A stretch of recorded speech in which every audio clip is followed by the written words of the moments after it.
20 பேரையும் ஒரு பக்கம் 12 பேரையும் போட்டு 132 விருதுகள் கொடுத்துருக்கிறாரு.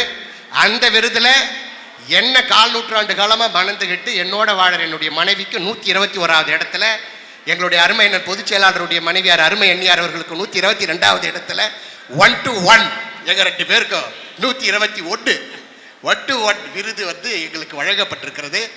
அதோடு கூட பிற விருதுகளை ஒரு 10 பேருக்கு கொடுத்துருக்கிறாரு. அதில் ஆண்கள் 7 பேருக்கு விருது கொடுத்துருக்குறாங்க. ஒட்டுமொத்தமாக விருது வாங்குகின்ற அந்த பெண்களுக்கு 132, 100 மைனஸ் பண்ணிட்டா 32, அது என்னன்னு தெரியல. மண்டலத்தில் 2/3 132. எப்படி அது இடஒதுக்கீடை விட மிக அதிகமாக இருக்குது, என்னன்னு தெரியல.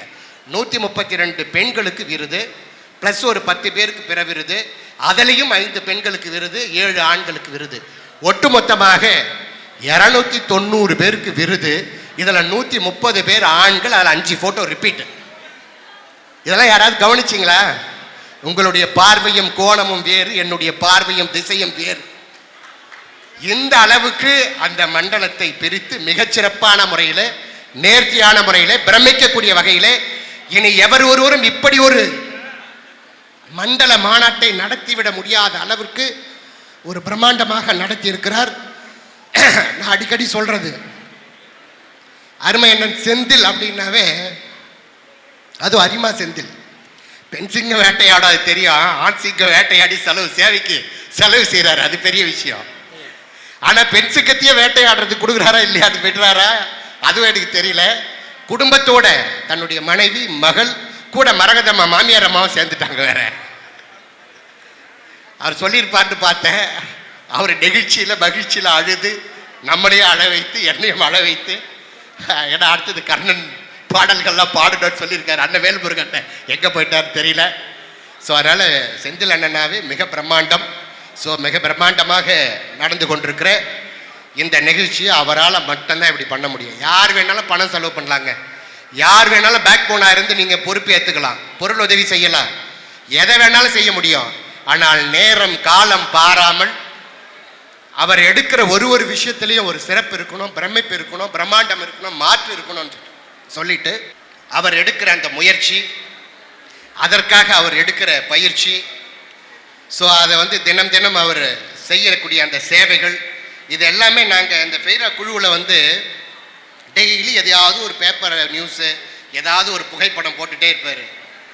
சக நிர்வாகிங்க கேட்பாங்க, ஏங்க இவர் வியாபாரம் பண்ணுறாரா இல்லையாங்க, வியாபாரம் பண்ணுறாரா இல்லையா, காலையிலேயே மனைவி சரி இவருக்கு தான் வேலை இல்லை, இதான் சேவைன்னு நினைக்கிறாரு, இவர் மனைவி பொண்ணு மாமியார் எல்லாரும் சேர்ந்தாங்க இப்படி செய்வாங்க அப்படின்னு சொல்லி கேட்கக்கூடிய அளவுக்கு முழு வீச்சில். ஏன்னா பகுதி நேரத்தை ஒதுக்கி செய்யக்கூடிய சேவை செய்யக்கூடியவர்கள் எண்ணற்றவர்கள் இருக்கிறீங்க. சேவைக்காக கொஞ்சம் நேரம் வாரத்தில் ஒரு நாள் இல்லை ஒரு நாளில் ஒரு அரை மணி நேரம் 1 மணி நேரம்னு, ஆனால் வாழ்க்கை முழுவதையும் முழு மூச்சாய் சுவாசிக்கிற காற்று அத்தனையும் சேவைக்கு பயன்பட வேண்டும் என்று சொல்லி தன்னை அர்ப்பணித்து கொண்டு முழு மனதோடு இந்த சேவையாற்றக்கூடிய அருமை அண்ணனுடைய வெல்த்து நலம்.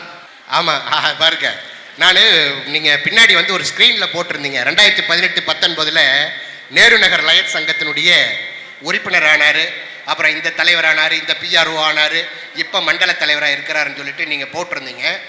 நான் அதை பார்த்து கொஞ்சம் மகிழ்ச்சி அடைஞ்சேன். ஏன்னா 2010 தான் நாங்கள் அசோசியேஷன் ஸ்டார்ட் பண்ணோம். பில்டர்ஸ், லேஅவுட் டெவலப்பர்ஸ், இன்ஜினியர், ஆர்கிடெக்டுக்கான ஒரு ஃபோரம். அது அவர் உறுப்பினர். 2012 அக்டோபர் 6 கோத்தகிரையினுடைய கோரிக்கை மாநாட்டில் முதல் மாவட்ட ஒருங்கிணைப்பாளர். அடுத்தது 2016ஆம் ஆண்டு மாநில ஒருங்கிணைப்பாளர், 2019 தேசிய ஒருங்கிணைப்பாளர், 2021 தேசிய துணைத் தலைவர், 2023 தேசிய நிர்வாக செயலாளர். இப்படி ஒரு 5 நிலைகளை கடந்து தன்னுடைய இருப்பு, அதாவது இந்த உலகம் நம்மளை யாருன்னு தெரிஞ்சுக்கிறதுக்கு முன்னாடி நம்ம யாருன்னு இந்த உலகத்துக்கு காட்டணும் அப்படின்னு சொல்லுவோம். அந்த மாதிரி தான் யாருங்கிறது இந்த லைன்ஸ் கிளப்லையும் சரி, ரியல் எஸ்டேட் அண்ட் கன்ஸ்ட்ரக்ஷன் இண்டஸ்ட்ரியிலையும் சரி, சர்வீஸ்லையும் சரி மிகச்சிறப்பாக தன்னுடைய இருப்பை உலகம் அறிவதற்கு முன்பாகவே தன்னை யார் என்று சொல்லி தன்னுடைய சேவைகள் மூலம் தேவையுள்ள மனிதர்களுக்கு, இல்லாதோருக்கு ஈந்து இயலாதோருக்கு உதவுகிற அந்த மாந்த சேவையை முன்னெடுக்கிற அருமை அண்ணன், அவருடைய குடும்பத்தினர், அவருடைய உற்றார் உறவினர்கள், நண்பர்கள், அவருடைய முயற்சிக்கும் வளர்ச்சிக்கும் பக்கபலமாகவும் தோளோடு தோள் கொடுக்கக்கூடிய அத்துணை நண்பர்களுக்கும் என்னுடைய அன்பு கலந்த வணக்கத்தையும் உள்ளபூர்வமான பாராட்டுக்களையும் இதயபூர்வமான வாழ்த்துக்களையும் நெஞ்சம் நிறைந்த நன்றிகளையும் தெரிவித்து இந்த நிகழ்ச்சியில் வருகை தந்து சிறப்பித்திருக்கிற உங்கள் அத்தனை பேருக்கும் என்னுடைய அன்பு கலந்த வணக்கத்தையும் வாழ்த்துக்களையும் தெரிவித்து புதுமை பெண்கள் விருதினை பெற்றிருக்கிற உங்கள் அத்தனை பேருக்கும் என்னுடைய நெஞ்சம் நிறைந்த, ஏன்னா நீங்கள்லாம் வீட்டில் இருந்து சமைச்சு இந்த பிள்ளைகளை கவனிச்சுக்கிட்டு வீட்டை பராமரிக்கிறதே பெரிய விஷயம். என்னுடைய பிள்ளையை நான் ஃபஸ்ட்டு எல்கேஜியில் சேர்க்கும் போது அப்பாவோட ஒர்க் என்னன்னு கேட்பாங்க. நான் பிஸ்னஸ்னு போடுவேன். அம்மாவுடைய ஒர்க் நிறைய பேர் ஹவுஸ் ஒய்ஃப்னு போடுவாங்க. நான் ஹோம் மேக்கர் அப்படின்னு போடுவேன். ஃப்ரம் எல்கேஜிலேருந்து 4 நூற்றாண்டு காலம் அவங்க என்னோட வாழ்ந்துட்டுருக்காங்க. ஆனால் நான் மாதத்துக்கு 10 நாள் தான் நான் அவங்களோட இருக்கிற. மீதி 20 நாள் எனக்கு இன்னொரு கல்யாணம் ஃபெய்ரான்ற ஒரு அமைப்பை கல்யாணம் பண்ணிக்கிட்டேன். அந்த அமைப்புக்காக நான் ஓடிட்டு இருக்கிறேன். ஸோ 20 நாட்கள் நான் முழுக்க அப்படி தான் சேவையாற்றிட்டு இருக்கேன். ஆனால் 30 நாள் அண்ணன் மனைவி பிள்ளைகளோட சேவையாற்றுறாரு. பரவாயில்ல, அவருக்கு ஒரு வகையில் அதுவும் பொருத்தமாக தான் இருக்குது. அவங்களும் அர்ப்பணிச்சுட்டாங்க. ஒன்று சரின்னு ஒத்துக்கிட்டு இருப்பாங்க, இல்லைன்னா சரி வேறு வழி இல்லைன்னு சேர்ந்துட்டு இருப்பாங்கன்னு நினைக்கிறேன் அக்கா சேவைக்கு. சரி, சேவையில் இருந்தாவது கணவனோட 30 நாளை பயணிக்கலாம்னு நினச்சிட்டாங்க போல தெரியுது.